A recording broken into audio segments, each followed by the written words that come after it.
मैं मुकुंद आप सबका स्वागत करता हूं हमारे PSRM स्टडी चैनल में। हम लोग आज करने वाले हैं क्लास 9th के हिस्ट्री से Nazism and the rise of Hitler. Okay, देखिए हम जो ये चैप्टर करने वाले हैं Nazism and the rise of Hitler, तो सबसे पहले हम लोग कोशिश करेंगे इस वर्ड को समझने की। ठीक है, नाजिज्म होता क्या है, ये पूरा का पूरा चैप्टर हम लोग 3 तरीके से समझेंगे। सबसे पहले हम लोग देखेंगे फर्स्ट वर्ल्ड वॉर के बाद का यूरोप। ओके, उसके बाद हम लोग देखेंगे ट्रीटी ऑफ वर्साय, और ट्रीटी ऑफ वर्साय से कैसे सेकेंड वर्ल्ड वॉर होता है, और second world war, first world war, treaty of Versailles. First world war के बाद जर्मनी की सिचुएशन में क्या चेंजेज होते हैं, जर्मनी में एक नया पॉलिटिकल आइडिया और एक नया लीडरशिप राइज करता है जो होता है नाजी पार्टी, जिसके लीडर होते हैं हिटलर। ठीक है, तो हिटलर के जो ये आइडियाज़ हैं उसने कैसे जर्मनी को चेंज किया, किस तरीके से पूरे यूरोप को और आप कह सकते हैं कि पूरे वर्ल्ड को प्रभावित किया, हम लोग इसमें समझते हुए चलेंगे। ठीक है, देखिए ये जो चैप्टर है ना, आप पहले पेज पे देखेंगे तो एक छोटे से कहानी से आपको ये चैप्टर शुरू किया जाता है। आप अपने चैप्टर के पहले पेज पे देखते हैं तो आपको ना एक स्टोरी दी होती है एक 11 साल के लड़के हेलमेट की। ठीक है ना, ये चैप्टर स्टार्ट होता है एक 11 साल के जर्मन लड़के हेलमेट के, जिसके पापा क्या होते हैं, एक फिजिशियन होते हैं, एक डॉक्टर होते हैं। वो बच्चा अपने रूम में सोया होता है और उसके माँ बाप आपस में बात कर रहे होते हैं। ठीक है, उसके माँ बाप आपस में डिस्कस कर रहे होते हैं। हेलमेट के जो पापा होते हैं वो चाहते हैं अपने लाइफ को ख़त्म करना। ठीक है, तो वो ये डिस्कस कर रहे होते हैं कि सिर्फ वो खुद को सुसाइड करे, अपनी हत्या करे, या पूरे फैमिली को ख़त्म करे। ऐसी क्या वजह थी कि हेलमेट के पापा ऐसी चीज़ें प्लान कर रहे थे। ठीक है ना, तो वो रीज़न ये था कि इसके जो फादर थे वो एक नाजी पार्टी के वर्कर थे। नाजी पार्टी ने क्या किया, जो हिटलर की पार्टी है Nazi party, second world war में बहुत लोगों को मारा। आप अपने टेक्स्ट बुक में देख सकते हैं, पेज नंबर 50 पे आप देख सकते हैं second paragraph, under the shadow of second world war Germany had waged a genocidal war. Genocide का मतलब होता है किलिंग एट मास स्केल, जो बहुत ज़्यादा लोगों को एक साथ मारा जाए तो दैट इज कॉल्ड जेनोसाइड। ठीक है ना, तो यहाँ पे क्या है कि नाजी पार्टी ने एक जेनोसाइड किया, बहुत लोगों को मारा। आपको फिगर दिया हुआ है 6 मिलियन ज्यूज, 2 लाख जिप्सीज। देखिए ये जिप्सी क्या होते हैं एक बार हम लोग समझते हैं। जिप्सी दरअसल ना, जिप्सी जो होते थे वो नॉर्थ इंडिया से यूरोप में मूव किए थे। ठीक है ना, जो जिप्सी होते हैं ना, जिप्सी जिनको आप कहते हैं, वो 8th सेंचुरी और उसी के अराउंड में नॉर्थ इंडिया या आप कह सकते हैं पंजाब साइड से यूरोप में माइग्रेट हो गए थे। ठीक है, तो सेकेंड वर्ल्ड वॉर के पीरियड में आप देखेंगे तो हिटलर ने total 1 million Polish civilian, 2 lakh gypsies, 6 million Jews, 70,000 Germans लोगों को मारा है। ठीक है, साथ ही साथ बहुत सारे लोगों पे अलग अलग तरीके से ऑपरेशन किया। उसके जो भी पॉलिटिकल अपोनेंट थे उनको कॉन्सेंट्रेशन कैंप में डाला। कॉन्सेंट्रेशन कैंप का मतलब है टॉर्चर रूम। ठीक है, जहाँ पे अपने अपोनेंट को रख के प्रिजन में रख के टॉर्चर किया जाता था। तो ये आइडिया हम लोग इस चैप्टर में इसके बारे में डिटेल में पढ़ेंगे। अभी हम लोग इंट्रोडक्शन के हिसाब से समझ रहे हैं। ठीक है ना, कि सेकेंड वर्ल्ड वॉर में हिटलर ने काफ़ी जेनोसाइड किया, बहुत लोगों को मारा। हिटलर के जो सपोर्टर थे बाद में उनको ट्राई किया गया। सेकेंड वर्ल्ड वॉर में क्या होता है, जब जर्मनी की हार होने वाली होती है तो हिटलर ना अपने मिनिस्टर, ठीक है, उनका नाम है गोएबल। गोएबल का नाम ना आप इंडियन पॉलिटिक्स में भी काफ़ी ज़्यादा सुनते होंगे। ठीक है, गोएबल की ना एक पॉलिसी थी, गोएबल का एक स्टेटमेंट था कि आप एक झूठ को इतनी बार कहिए कि वो झूठ लोगों को सच लगने लगे। ठीक है, इस लाइन का ना सिग्निफिकेंस अपने इंडियन पॉलिटिक्स में भी खूब देखते हैं आप। जब इलेक्शन का टाइम होता है या 2 अलग अलग पॉलिटिकल पार्टी के लीडर एक दूसरे के लीडर को ऐसे ब्लेम करते हैं कि वो गोएबल हैं, तो गोएबल कहने का मतलब झूठ को प्रमोट करने वाला। ठीक है ना, तो हिटलर का ना जो प्रोपेगेंडा मिनिस्टर है वो गोएबल है।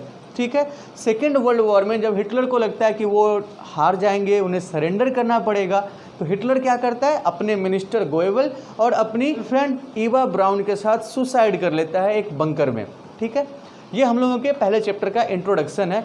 हम लोग सिस्टेमेटिक ढंग से इस चैप्टर में आते हैं टॉपिक 1.1 के साथ। टॉपिक 1.1 है the birth of Weimar Republic. Okay, तो देखिए जो फर्स्ट वर्ल्ड वॉर का जो एंडिंग पीरियड है, जब फर्स्ट वर्ल्ड वॉर खत्म हो रहा था तो जर्मनी में जो जर्मनी के लिबरल्स हैं, डेमोक्रेट्स हैं, इन सब ने जर्मनी में एक रिपब्लिक बनाया। ठीक है, जर्मनी के लिए एक कॉन्स्टिट्यूशन प्रिपेयर किया।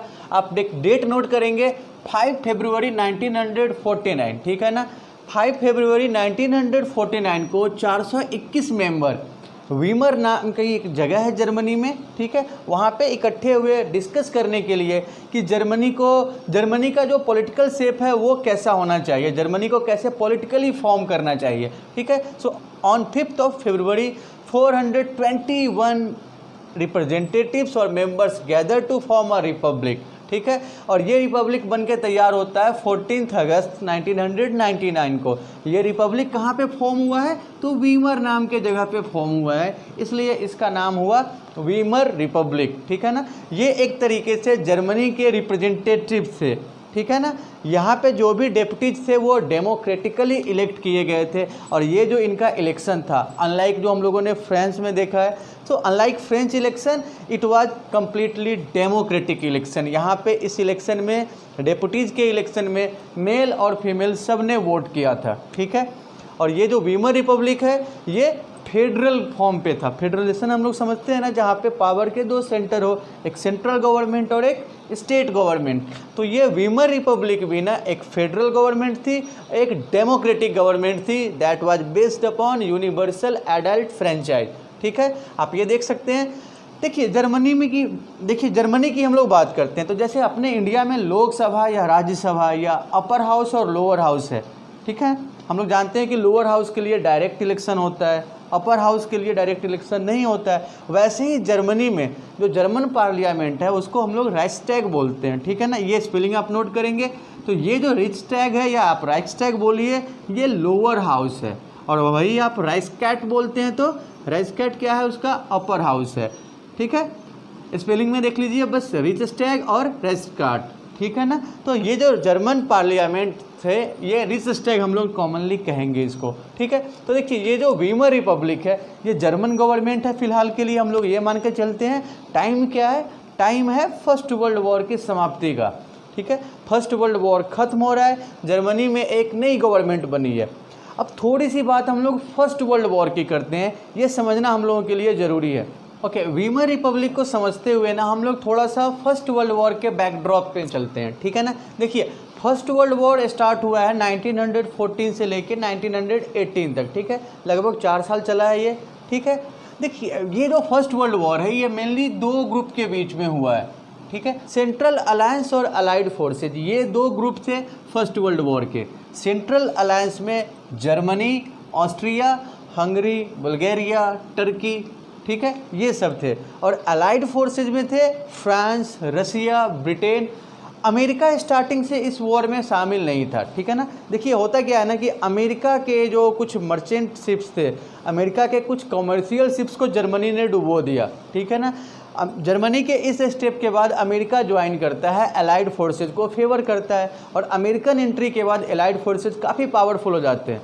जब ये वॉर स्टार्ट हुआ था तो किसी ने सोचा नहीं था कि ये वॉर इतना लंबा खींचेगा। ठीक है ना, स्टार्टिंग में जर्मनी की कंडीशन काफ़ी पावरफुल थी, जर्मनी ने स्टार्टिंग में डोमिनेट किया, लेकिन अमेरिकन एंट्री के बाद ये जो सेंट्रल अलायंस है इनकी कंडीशन ख़राब होती है। Finally Germany had to face a severe repeat in first world war. ठीक है ना, जर्मनी की हार होती है। देखिए जर्मनी की हार के बाद आपको पता है कि जब भी कोई वॉर होता है, वॉर के बाद दोनों पार्टी मिलते हैं, निगोशिएशंस होते हैं, बातचीत होती है, तो जर्मनी की हार होती है। ये जो अलाइड फोर्सेज है इन्होंने जो फर्स्ट वर्ल्ड वॉर में जो डिस्ट्रक्शन हुए, जो नुकसान हुए, उन सब के लिए जर्मनी को रिस्पॉन्सिबल ठहराया कि जर्मनी के कारण इतनी बड़ी तबाही हुई है। Germany was the main cause of the war, of the devastation committed in first world war. ठीक है ना, तो उसके बाद क्या हुआ कि फ्रांस के वर्साय में, वर्साय शहर है फ्रांस का, ठीक है, तो वर्साय में एक मीटिंग होगी जहाँ पे अलाइड फोर्सेज होंगे और वॉर में जो नुकसान हुए हैं उसको लेके निगोशिएशन होगा। तो वर्साय में Germany was held responsible for the devastation in the first world war. Allied forces ने जर्मनी को क्या किया, जर्मनी के ऊपर जुर्माना लगाया, जर्मनी को पनिश किया फर्स्ट वर्ल्ड वॉर के लिए। यहाँ पे देखिए जर्मनी को एक ट्रीटी साइन करना पड़ता है। अलाइड फोर्स ने जर्मनी के ऊपर एक ट्रीटी फोर्स करते हैं जिसको हम लोग कहेंगे ट्रीटी ऑफ वर्साय। बहुत इंपॉर्टेंट है, आप लोग इसको अच्छे से समझिएगा। ट्रीटी ऑफ वर्साय से क्वेश्चन भी आते हैं, ट्रीटी ऑफ वर्साय के क्या प्रोविज़न थे वो आते हैं बार बार, तो इसको अच्छे से समझते चलिएगा, ठीक है। Treaty of Versailles basically treaty थी जर्मनी और अलाइड फोर्सेस के बीच में, ये हुआ है फ्रांस में। ईयर क्या है 1919। क्यों हुआ था, फर्स्ट वर्ल्ड वॉर के जो नुकसान है उसके लिए जर्मनी को पनिश करने के लिए ये मीटिंग हुई थी, ठीक है। ये जो मीटिंग हुई है ट्रीटी ऑफ वर्साय में, तो इससे जर्मनी को बहुत ज़्यादा लॉस हुआ है। जर्मनी के जो ओवरसीज कॉलोनीज थे, कॉलोनी तो हम लोग समझते हैं ना, ओवरसीज मतलब अपने देश से बाहर के जो कॉलोनी है वो जर्मनी से छीन लिए गए। Germany lost its overseas colony. Germany का जो पॉपुलेशन है टोटल, उसका 13% पॉपुलेशन जर्मनी से अलग हो गया, ठीक है। जर्मनी के जो रिसोर्स वाले रीजन्स हैं, जर्मनी के पास जो जर्मनी का रिसोर्स स्टॉक है उसका 75% of iron, 26% of coal was distributed among France, Poland and Russia. So Germany के रिसोर्स को भी छीन लिया गया, ठीक है। साथ ही साथ वॉर गिल्ट क्लॉज के कारण, war guilt clause means war के लिए जर्मनी को रिस्पॉन्सिबल ठहराया गया। जो इंडस्ट्रियल लॉस, जो इकोनॉमिक लॉस अलाइड फोर्सेस को हुए हैं, तो वो कंपनसेट करने के लिए जर्मनी के ऊपर 6 बिलियन पाउंड का वॉर कंपनसेशन लगाया गया, या जर्मनी को 6 बिलियन पाउंड का फाइन चार्ज किया गया। बात समझ में आ रही है। साथ ही साथ जर्मनी को डीमिलिटराइज कर दिया गया। डीमिलिटराइज कहने का मतलब कि जर्मनी के पास अब कोई आर्मी नहीं होगी, जर्मनी के मिलिट्री पावर को ख़त्म किया गया, ठीक है। जर्मनी का जो रिसोर्स रिच एरिया है राइनलैंड को भी एलिड फोर्सेज ने क्या किया, जर्मनी से छीन लिया। तो ये आप सारे प्रोविज़न देखेंगे, आप खुद को ना एक जर्मन सिटीजन के तौर पे रख के समझिए कि अगर आपके कंट्री को ये ट्रीटी साइन करना पड़े तो आपके लिए कितनी शेमफुल सिचुएशन होगी। किसी भी सिटीज़न के लिए, किसी भी सिटीज़न के नेशनल सेंटीमेंट हर्ट होंगे अगर उसकी कंट्री ऐसे इंसल्टिंग ट्रीटी साइन करती है, ठीक है ना। अब यहाँ पे क्या है, फर्स्ट वर्ल्ड वॉर के समाप्ति के समय देखते हैं वीमर रिपब्लिक की सरकार बनती है। वीमर रिपब्लिक पावर में होती है जर्मनी में। Weimar republic had to sign this insulting treaty. ये जो जर्मनी की जिसमें बेइज्जती हुई है वो ट्रीटी जर्मनी के बिहाफ पे किसने साइन किया है, वीमर रिपब्लिक ने साइन किया है। सो जर्मन लोगों के बीच में वीमर रिपब्लिक को काफ़ी क्रिटिसाइज किया गया। जर्मनी के लोगों ने वीमर रिपब्लिक को रिस्पॉन्सिबल ठहराया जर्मनी के फर्स्ट वर्ल्ड वॉर में हार के लिए। जर्मनी की ऐसी अपमानजनक स्थिति के लिए जर्मनी के लोगों ने वीमर रिपब्लिक को रिस्पॉन्सिबल ठहराया। जर्मनी के लोग वीमर रिपब्लिक को क्रिटिसाइज करते थे। वीमर रिपब्लिक के जो सपोर्टर्स थे, लीडर्स थे, उनको नवंबर क्रिमिनल बोला जाता था क्योंकि ये ट्रीटी ऑफ वर्साय साइन हुआ था नवंबर में, ठीक है। तो हम लोग topic 1.1 the birth of Weimar Republic में ये तो समझ गए कि वीमर रिपब्लिक क्या था, इसका फॉर्मेशन क्यों हुआ, कैसे हुआ है इसका फॉर्मेशन। जर्मनी के लोग वीमर रिपब्लिक से नाखुश थे, ठीक है ना। जर्मनी के लोग वीमर रिपब्लिक के लीडर या उसके सपोर्टर्स को नवंबर क्रिमिनल कहते थे, उनका मजाक उड़ाते थे क्योंकि उन्हें लगता था कि जर्मनी के अनफॉर्चुनेट कंडीशन के लिए वीमर रिपब्लिक जिम्मेदार है, ठीक है ना। फर्स्ट वर्ल्ड वॉर का बैकड्रॉप हम लोग समझते हैं कि फर्स्ट वर्ल्ड वॉर मेनली दो ग्रुप के बीच में हुआ है, सेंट्रल अलायंस और अलाइड फोर्सेज, ठीक है। देखिए फर्स्ट वर्ल्ड वॉर का इम्पैक्ट यूरोप पे क्या पड़ा है। आपको पता है कि मोस्टली जो कंट्री है वो यूरोपियन ही उसमें शामिल है, यूरोप में ही हुआ है वॉर। तो फर्स्ट वर्ल्ड वॉर ना आप देखेंगे तो यूरोप की कंडीशन को साइकोलॉजिकली, सोशली, पॉलिटिकली, फिनेंशियली हर तरीके से चेंज कर देती है। तो ये जो फर्स्ट वर्ल्ड वॉर है इसने यूरोप को चेंज किया है कम्प्लीटली, ठीक है ना। देखिए फर्स्ट वर्ल्ड वॉर में मेनली क्या था ना, यूरोप फर्स्ट वर्ल्ड वॉर से पहले सबसे रिचेस्ट कॉन्टिनेंट था, ठीक है। चाहे वो फ्रांस हो, ब्रिटेन हो, ये इन सब की बाहर कॉलोनीज काफ़ी सारी थी, वहाँ से ये रिसोर्स अपने यहाँ ला रहे थे, प्रोड्यूस कर रहे थे और बेच रहे थे। तो यूरोप से कैपिटल दुनिया के अलग अलग हिस्सों में जा रही थी, ठीक है। सो वहाँ तक यूरोप की कंडीशन अच्छी है। फर्स्ट वर्ल्ड वॉर में क्या हुआ है कि ये जो बेलिजरेंट कंट्रीज हैं, जो वॉर में शामिल होने वाले कंट्रीज हैं, they fought the war mostly on loans, ठीक है। और ये लोन ज़्यादातर कहाँ से लिए थे? अमेरिका से लिए थे, ठीक है। अमेरिका आपको पता है कि स्टार्टिंग में वॉर में इन्वॉल्व नहीं था। तो ये यूरोप में क्या हुआ है वॉर के बाद, वॉर में आपको पता है कि वॉर में जो भी पार्टिसिपेट करेंगे लॉस होना है, ठीक है ना। तो वॉर के बाद पूरे यूरोप में इकोनॉमिक लॉस वाली कंडीशन होती है। ये जो यूरोपियन कंट्रीज है वो अमेरिकन लोन पे वॉर लड़ते हैं, ठीक है ना। सो अब क्या हुआ फर्स्ट वर्ल्ड वॉर के बाद एक सबसे बड़ा चेंज आप देखते हैं। तो वॉर से पहले जो यूरोप एक आप कह सकते हैं कि कॉन्टिनेंट ऑफ क्रेडिटर, दुनिया को देने वाला, उधार देने वाला कॉन्टिनेंट था। वॉर के बाद क्या हो जाता है, यूरोप वही दुनिया से उधार लेने वाला बन गया, कॉन्टिनेंट ऑफ डेटर बन गया। ये बहुत बड़ा चेंज हम लोग नोटिस करते हैं, ठीक है ना। वीमर रिपब्लिक की कंडीशन तो आपको पता है कि वीमर रिपब्लिक की हालत जर्मनी में बहुत ज़्यादा रिस्पेक्टफुल नहीं है। उसके बाद देखिए जो सोशल लाइफ की अगर आप बात करते हैं तो जो यूरोप की सोशल लाइफ है उस पर बहुत ज़्यादा प्रभाव पड़ा इसका फर्स्ट वर्ल्ड वॉर का, ठीक है ना। So the first world war left a deep imprint on European society. Europe में क्या हो गया, यूरोप में चाहे वो पॉलिटिशियंस हो चाहे वो मीडिया हो, वो ना लोगों को एग्रेसिव बनाने के लिए प्रोपेगेट कर रहे थे, लोगों को प्रोवोक कर रहे थे कि लोग एग्रेसिव हो, नेशनल ऑनर की बात ज़्यादा होने लगी, ठीक है ना। ये जो वॉर में लड़ने जाते हैं, जो सोल्जर्स जो ट्रेंच में रहते हैं, उनके लाइफ को ग्लोरीफाई किया गया, ठीक है ना। After the first world war soldiers were placed above civilians, soldiers को सिविलियन से ज़्यादा प्रायोरिटी दी जाने लगी। तो मीडिया हो या पॉलिटिशियन हो, उन्होंने क्या किया, वॉर को प्रोपेगेट किया, नेशनल ऑनर को सबसे ऊपर बताया, लोगों को एग्रेसिव, लोगों को मैस्कुलिन होने के लिए प्रमोट किया, ठीक है ना। So aggressive war propaganda and national honour became centre stage in life, ठीक है ना। कि ये वॉर प्रोपेगेंडा, नेशनल ऑनर, जो लोगों की जो लाइफ थी, जो पब्लिक लाइफ थी, उसमें जो सेंट्रल पॉइंट था, सबसे ज़्यादा इन चीज़ों को डिस्कस किया जाने लगा, ठीक है। ये अलग बात है। देखिए मीडिया चाहे जितना भी ग्लोरीफाई कर ले आर्मी के लाइफ को, लोगों को मोटिवेट किया जाता था कि लोग आर्मी ज्वाइन करें, ठीक, स्ट्रॉन्ग बने, खुद भी और कंट्री को भी बनाए। लेकिन जो रियलिटी थी, जो आर्मी की लाइफ थी, वो काफ़ी मिजरेबल थी। जो बंकर में रहना पड़ता था उन्हें, ठीक है, कई बार वहाँ पे पॉइजनस माहौल होता था, बदबूदार कंडीशन में रहना पड़ता, ठीक है। जैसे अब वॉर हुआ, सोल्जर्स मर गए तो उनके बगल में डेड बॉडीज पड़ी होती थी, उनके बीच रहना पड़ता था सोल्जर्स को। सो जितना मीडिया उसको प्रोपेगेट कर रही थी, सोल्जर्स लाइफ की रियलिटी उसकी बिल्कुल अपोजिट थी।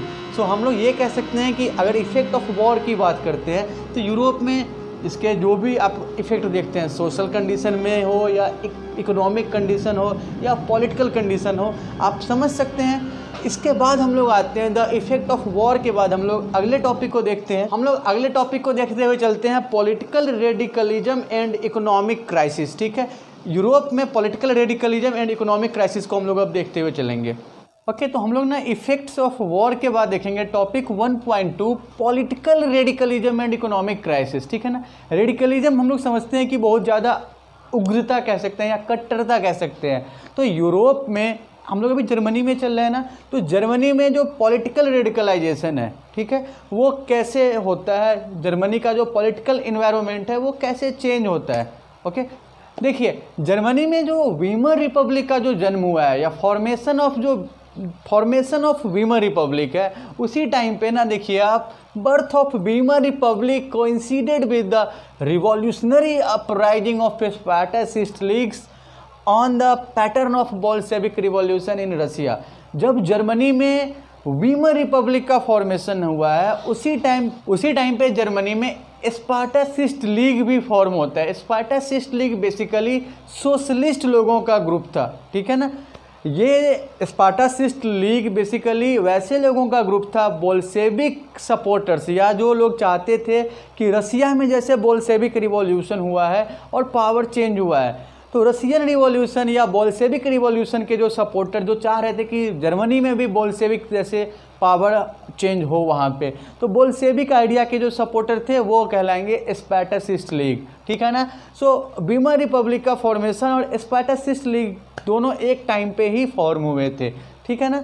स्पार्टासिस्ट लीग के बारे में 1 नंबर में क्वेश्चन आ जाता है, व्हाट वाज स्पार्टासिस्ट लीग, तो आप कह सकते हैं it was the supporter of Bolshevik revolution. ठीक है, देखिए जो जर्मनी के जो सोशलिस्ट थे, डेमोक्रेट्स थे, कैथोलिक्स थे, वो इसके बिल्कुल अगेंस्ट थे। वो नहीं चाह रहे थे कि जर्मनी में भी जैसे बोल्शेविक रिवॉल्यूशन हुआ है वैसे जर्मनी में भी हो। ठीक है ना, तो जो ये स्पार्टासिस्ट लीग का जो मूवमेंट था, स्पार्टासिस्ट लीग के जो मेंबर्स थे, सपोर्टर्स थे, उनकी ये कोशिश थी कि बर्लिन पे कब्जा किया जाए, पावर अपने हाथ में लिया जाए। तो स्पार्टासिस्ट के जो रिवोल्ट थे उसको कैथोलिक्स, डेमोक्रेट्स, सोशलिस्ट इन सब ने मिलकर क्या किया है, सप्रेस किया।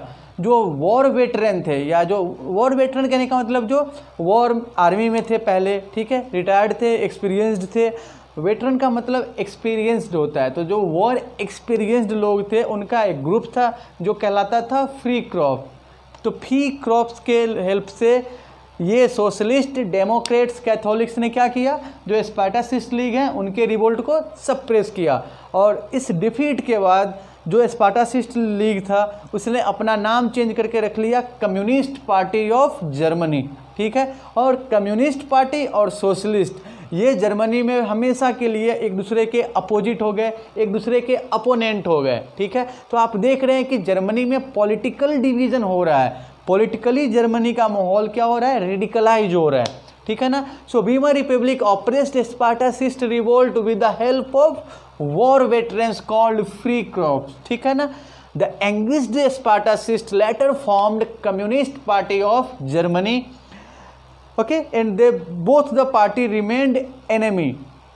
जर्मनी का पॉलिटिकल रेडिकलाइजेशन हम लोग समझ रहे हैं, साथ ही साथ आप देखेंगे तो जर्मनी में इकोनॉमिक कंडीशन भी काफ़ी ख़राब थी। ठीक है ना, so political radicalization was heightened by the economic crisis of 1923। हम लोग ना अब जर्मनी के इकोनॉमिक कंडीशन को समझेंगे कि 1923 और उसके अराउंड जर्मनी की इकोनॉमिक कंडीशन कैसी थी और कैसे जर्मनी के इकोनॉमिक क्राइसिस ने वहाँ के पॉलिटिकल कंडीशन को प्रभावित किया है। ठीक है, ओके, तो हम लोग ना जर्मनी के पॉलिटिकल कंडीशन को तो समझ चुके हैं कि जर्मनी में पॉलिटिकल रेडिकलाइजेशन वाली सिचुएशन हम लोगों ने देखा है कि जर्मनी में बर्लिन में पावर को गेन करने के लिए जैसे रसिया में बोल्शेविक रिवॉल्यूशन हुआ था, ठीक है ना, वैसे ही जर्मनी में भी कोशिश की गई। और इसके बाद जर्मनी का जो पॉलिटिकल सिनेरियो है वो चेंज हो जाता है। जो हिटलर के राइज के बाद भी जो सोशलिस्ट हैं और कम्युनिस्ट हैं वो यूनाइट नहीं हो पाए जर्मनी में। और ये जो पॉलिटिकल डिवीज़न है ना, ये और ज़्यादा वर्सेन हुआ जब जर्मनी को ना इकोनॉमिक क्राइसिस फेस करना पड़ा है। ठीक है, वॉर के बाद जर्मनी के सामने इकोनॉमिक क्राइसिस की कंडीशन हुई। हम लोगों ने ट्रीटी ऑफ वर्साय देखा है कि ट्रीटी ऑफ वर्साय में Germany was forced to pay 6 billion pound as war compensation. War compensation के तौर पे जर्मनी को 6 बिलियन पाउंड हर्जाना देना है। ठीक है, और ये उसके बाद आप जानते हैं कि जो वॉर रिपेरेशन है, वॉर की जो क्षतिपूर्ति है वो गोल्ड में करना है जर्मनी को। जर्मनी ने क्या किया, रिफ्यूज कर दिया। तो जो देखिए जर्मनी ने क्या किया, गोल्ड में पे करने से रिफ्यूज कर दिया। ठीक है ना, अब जर्मनी के इस स्टेप से फ्रांस ने क्या किया, जर्मनी का एक इंडस्ट्रियल रीजन है, नाम है उसका रूर। ठीक है ना, ये देखिए आप RUHR। ठीक है, तो France occupied the leading industrial region of Germany. France occupied Ruhr when Germany opposed to pay in gold. ठीक है ना, ये चीज़ हमें समझ में आ रही है कि जर्मनी ने गोल्ड में पे करने से मना किया और फ्रांस ने क्या किया, जर्मनी के इस इंडस्ट्रियल सिटी पे कब्जा कर लिया। ठीक है, अब जर्मनी ने क्या किया ना, फ्रांस को रिटेलिएट किया, फ्रांस को अपोज किया और गुस्से में जर्मनी ने क्या किया, बहुत ज़्यादा करेंसी इशू करना स्टार्ट किया। ठीक है ना, Germany retaliated with passive resistance and printed paper currency. देखिए कई बार ना आपके मन में भी ये क्वेश्चन आता होगा कि गवर्नमेंट के पास जब मिंट है, जब नोट छाप सकते हैं तो बहुत ज़्यादा नोट क्यों नहीं छापते हैं। तो उसका एक रीज़न आप समझिए कि अगर गवर्नमेंट, कोई भी गवर्नमेंट जितनी प्रोडक्शन है उससे ज़्यादा अगर वो नोट इशू करेंगे तो नुकसान कंट्री का होगा, महंगाई बहुत ज़्यादा बढ़ेगी, उसको हम लोग कहेंगे इन्फ्लेशन। ठीक है ना, तो यहाँ पे क्या है ना कि जर्मनी ने बहुत ज़्यादा पेपर करेंसी इशू करना स्टार्ट कर दिया। उसका रिजल्ट क्या हुआ कि जो जर्मन करेंसी है, जो मार्क है ना, उसकी वैल्यू बहुत ज़्यादा गिरने लगी। आप टेक्स्ट बुक में देख सकते हैं, जो एक जर्मन मार्क की वैल्यू $के अगेंस्ट थी, देखिए आप अप्रैल के मंथ में $1 की वैल्यू 24,000 मार्क्स है, ठीक है। वही आप देखेंगे तो जुलाई में 1 मार्क और $1 इनमें कंपैरिजन करते हैं तो $1 वाज इक्वल टू, ठीक है। सो $1 वाज इक्विवेलेंट टू 3,53,000 मार्क्स, ठीक है। वही वैल्यू आप कंपेयर करेंगे अगस्त में तो आप देखते हैं 46,21,000 मार्क्स के इक्वल हो जाता है $1। और जब आप दिसंबर में कंपैरिजन करते हैं तो $1 वाज इक्वल टू 9,88,60,000 मार्क्स के इक्वल हो जाता है। तो आप ये देख सकते हैं कि जर्मनी के करेंसी की वैल्यू कितनी ज़्यादा गिरती जा रही है और इसका रिजल्ट क्या हुआ है कि जर्मनी में बहुत ज़्यादा महंगाई बढ़ जाती है, ठीक है। ऐसे सिचुएशन को हम लोग बोलते हैं हाइपर इन्फ्लेशन।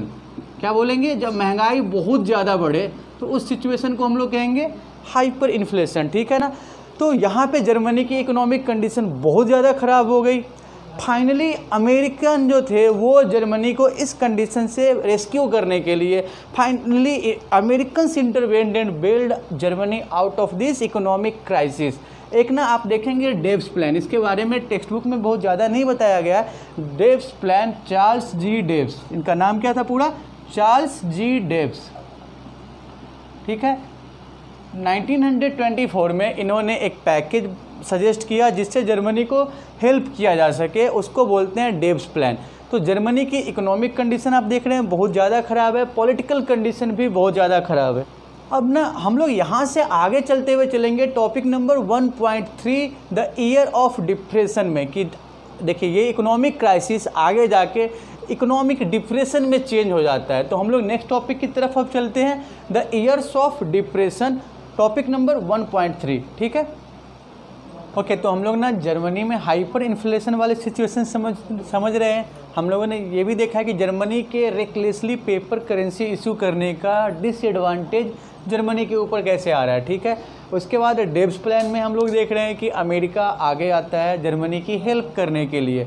तो आप देखेंगे ना तो 1924 से 28 के बीच में जर्मनी की कंडीशन थोड़ा बहुत स्टेबल होती है, कुछ इम्प्रूव होती है जर्मनी की कंडीशन, ठीक है। आपको पता है कि जर्मनी की जो हालत है वो टोटली डिपेंड कर रही है अमेरिकन एड पे, अमेरिकन हेल्प पे।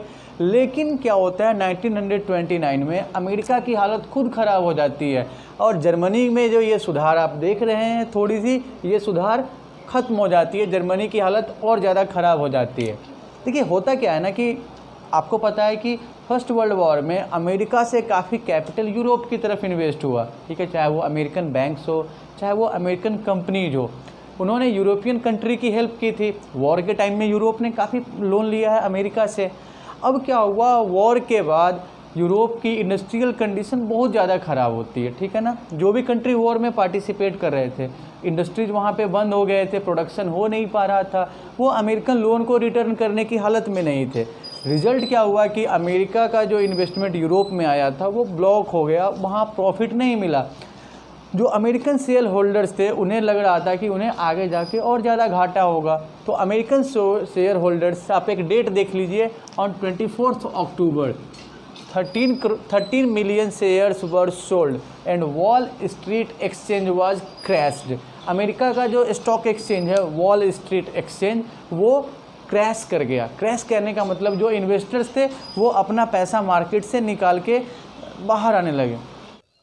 तो हम ये देख रहे हैं ना कि जो वॉल स्ट्रीट एक्सचेंज है, ठीक है, वो क्रैश हो गया, यानी जो इन्वेस्टर्स हैं वो अपने शेयर जो है वो मार्केट से निकालने लगे। उन्हें डर था कि आगे जाके लॉस हो सकता है, ठीक है ना। अब देखिए यहाँ पे क्या होता है, इकोनॉमिक क्राइसिस जैसे अमेरिका पे आया, अमेरिका पे इम्पैक्ट क्या होता है उसका, ठीक है। जो आप जो कह रहे हैं the great economic depression of 1929, उसका रिजल्ट क्या आता है, उसका इम्पैक्ट क्या होता है अमेरिका पे, तो आप देखते हुए चलेंगे। जो अमेरिका का नेशनल इनकम है, ठीक है ना, वो आधा हो जाता है घट के। अमेरिका का the national income of America reduced by half. America में जो फैक्ट्रीज थे, इंडस्ट्रियल प्रोडक्शन थे, वो सब बंद हो जाते हैं, ठीक है। जो एक्सपोर्ट था अमेरिका का वो गिर जाता है, ठीक है। सो उसके बाद देखेंगे आप, ये तो कॉमन सी बात है कि जब ऐसी कंडीशन आएगी तो महंगाई बढ़ेगी, बेरोजगारी बढ़ेगी, ठीक है ना। देखिए जब जॉब ही नहीं है, प्रोडक्शन ही नहीं हो रहा है तो एम्प्लॉयमेंट नहीं मिलेगा, एम्प्लॉयमेंट नहीं मिलेगा तो लोगों के पास इनकम नहीं होगी, जब इनकम नहीं होगा तो लोग डिमांड नहीं करेंगे, डिमांड नहीं करेंगे तो कंट्री का क्या इकोनॉमिक कंडीशन खराब होगा। तो ये तो आपस में एक इंटरलिंक्ड चेन है, ठीक है ना। वही अगर हम लोग बात करते हैं इस डिप्रेशन का जर्मनी पे, ठीक है ना, तो देखते हैं the effect of global depression, the effect of economic depression over Germany, ठीक है ना। देखिए जर्मनी का जो इंडस्ट्रियल प्रोडक्शन 1929 में था, 29 में डिप्रेशन स्टार्ट हुआ है। हम लोगों ने पीछे पढ़ा है कि 24 से 28 तक जर्मनी की जो इकोनॉमिक कंडीशन थी वो कुछ हद तक स्टेबल आप कह सकते हैं। 1929 में जो जर्मनी की इंडस्ट्रियल प्रोडक्शन थी उसका 40% हो जाता है 1932 में, यानी जो इंडस्ट्रियल प्रोडक्शन है जर्मनी में वो घटने लगता है, ठीक है। जर्मनी में बेरोजगारों का जो संख्या है, जो जर्मनी में नंबर ऑफ अनएम्प्लॉयड पीपल है वो बहुत ज़्यादा बढ़ जाता है, ठीक है। जर्मनी में अभूतपूर्व बेरोजगारी देखने को मिलती है, ऐसी बेरोजगारी पहले कभी नहीं आई थी। Total 6 million people were unemployed in Germany, ठीक है। बेरोजगारी का ऐसा आलम था ना कि लोग गले में प्लेकार्ड टांग के घूमते थे जिस पे लिखा होता था willing to do any work, कोई भी काम करने को तैयार है, ठीक है। जो यूथ थे वो प्लेकार्ड वगैरह पूरे दिन खेलते रहते थे, काम नहीं था उनके पास, या फिर वो क्रिमिनल एक्टिविटीज़ में लूट खसोट में इंगेज रहने लगे, ठीक है। जब लोगों के पास काम नहीं होगा तो क्या करेंगे, या तो वो खाली बैठ के कुछ ना कुछ करेंगे, नहीं तो फिर क्राइम में इन्वॉल्व होंगे। जो सैलरीड लोग थे, जो काम कर रहे थे, उन्हें ये डर था कि अगर ये कंडीशन आगे कंटिन्यू करता है तो वो ऐसा हो सकता है कि उनके साथ प्रोलेटेरियनाइजेशन वाली सिचुएशन हो जाएगी। प्रोलेटेरियनाइजेशन कहने का मतलब हमारा वैसे कंडीशन से है जब आदमी फोर्सफुल्ली लेबर का काम करने के लिए तैयार होता है, या कंडीशन आदमी को फोर्स करता है कि उसे लेबर का काम करना पड़े, डेली वेज वाला काम करना पड़े, ठीक है। तो वो कंडीशन कहलाएगा प्रोलेटेरियनाइजेशन। और जब हम प्रोलेटेरिएट क्लास कहेंगे तो उसका मतलब मजदूर वर्ग से होगा, ठीक है ना। So industrial production in 1932 reduced up to that of 40% of 1929, ठीक है। 6 million unemployed people were there in Germany due to the economic depression, ठीक है। उसके बाद देखिए फियर ऑफ प्रोलेटेरियनाइजेशन, ये वर्ड आप लोग समझ चुके हैं। प्रोलेटेरियनाइजेशन मतलब वो उस हद तक कंडीशन खराब होना, इकोनॉमिक कंडीशन उस हद तक खराब होना जहाँ पे जाके लोग लेबर का काम करते हैं, ठीक है। तो कंडीशन बहुत ज़्यादा जर्मनी की ख़राब थी। साथ ही साथ देखिए ये तो आप देख रहे हैं इकोनॉमिक कंडीशन, जर्मनी की ना पॉलिटिकल कंडीशन भी काफ़ी ज़्यादा ख़राब थी। तो देखिए जर्मनी एक तरीके से तो इकोनॉमिकली जर्मनी में प्रॉब्लम है ही, ठीक है। अब हम लोग देखते हैं कि जर्मनी की जो पॉलिटिकल सिचुएशन है ना वो भी स्टेबल नहीं है, ठीक है। हम लोग बात करते हैं वीमर रिपब्लिक की। हम देखिए ये जो वीमर रिपब्लिक है ना इसका स्ट्रक्चर ही डिफेक्टिव था, ठीक है। यहाँ पे क्या था ना कि प्रोपोर्शनल रिप्रेजेंटेशन वाली बात थी कि हर एक ग्रुप का वहाँ पे रिप्रेजेंटेशन होगा। तो due to the provision of proportional representation it was near impossible to gain majority for a single party, ठीक है ना। एक पार्टी के लिए मुश्किल था कि वो मेजॉरिटी हासिल करे, ठीक है। तो यहाँ पे एक ये प्रॉब्लम थी कि stable government Weimar Republic offer नहीं कर पा रही थी। दूसरी यहाँ पे क्या देखते हैं हम लोग, आर्टिकल 48 जो जर्मन कॉन्स्टिट्यूशन का आर्टिकल 48 है ना, ये प्रेसिडेंट को एम्पावर करता है, ये प्रेसिडेंट को पावर देता है कि प्रेसिडेंट इमरजेंसी इम्पोज कर सकते हैं, ठीक है। देखिए हमारे कॉन्स्टिट्यूशन में भी इमरजेंसी का जो आइडिया है ना हमारे कॉन्स्टिट्यूशन में वो जर्मनी से ही आया है, जर्मनी से ही बोरोड है, ठीक है ना। So another defect was article 48 which empowered the president to impose emergency and made him rule by decree, ठीक है ना। डिक्री का मतलब क्या होता है कि अब ऑर्डर के द्वारा रूल करना, ठीक है ना। तो प्रेसिडेंट जब भी चाहे रिपब्लिक को, जब भी चाहे गवर्नमेंट को सस्पेंड कर सकता है, इमरजेंसी इम्पोज कर सकता है। President could rule Germany by his decree, ठीक है। तो एक प्रॉब्लम ये थी कि यहाँ पे एक तो हम लोग देख रहे हैं कि इसके स्ट्रक्चर में ही प्रॉब्लम है। सेकंड, राष्ट्रपति जो है वहाँ पे आर्टिकल 48 का फ्रीक्वेंट यूज करते हैं, ठीक है ना। सो आप अगर देखेंगे इस सब का रिजल्ट क्या होता है कि within a short life Weimar republic had sought 20 different cabinets.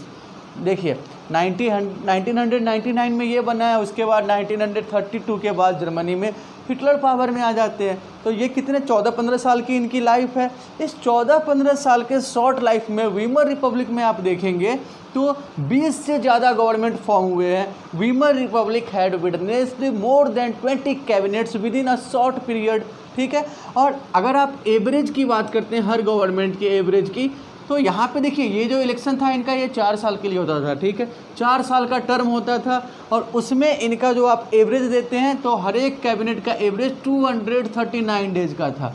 तो ये क्लियरली शो करता है कि गवर्नमेंट यहाँ पे स्टेबल नहीं थी, लैक ऑफ स्टेबिलिटी, ठीक है ना। देखिए जो ये कंडीशन है आप देख सकते हैं, पॉलिटिकल कंडीशन में जो इनस्टेबिलिटी है और अस्थायित्व की भावना है, इस सब का रिजल्ट ये होता है कि जो जर्मनी के लोग थे उनका भरोसा खत्म हो गया डेमोक्रेटिक और पार्लियामेंट्री फॉर्म ऑफ गवर्नमेंट से, ठीक है। German people lost confidence in the democratic parliamentary form of government which seem to offer no solution. लोगों को लग रहा था, जर्मनी के लोगों को, कि ये पॉलिटिकल सिस्टम जो डेमोक्रेटिक और पार्लिया गवर्नमेंट की बात करते हैं या जो गवर्नमेंट वीमर रिपब्लिक ऑफर कर रहा है वो इफ़ेक्टिव नहीं है, वो जर्मनी को इफ़ेक्टिवली रूल नहीं कर सकता है, ठीक है। तो आज के टॉपिक में हम लोगों ने 1, 1.1, 1.2 और 1.3 को डील किया है और मैं उम्मीद करता हूँ कि आप इस टॉपिक को अच्छे से समझ चुके हैं। अगर कहीं भी कोई प्रॉब्लम होती है तो आप कमेंट बॉक्स में अपने प्रॉब्लम और सजेशन शेयर कर सकते हैं। अगर आपको ये वीडियो पसंद आया तो आप प्लीज़ हमारे चैनल को लाइक और सब्सक्राइब करेंगे। Thank you.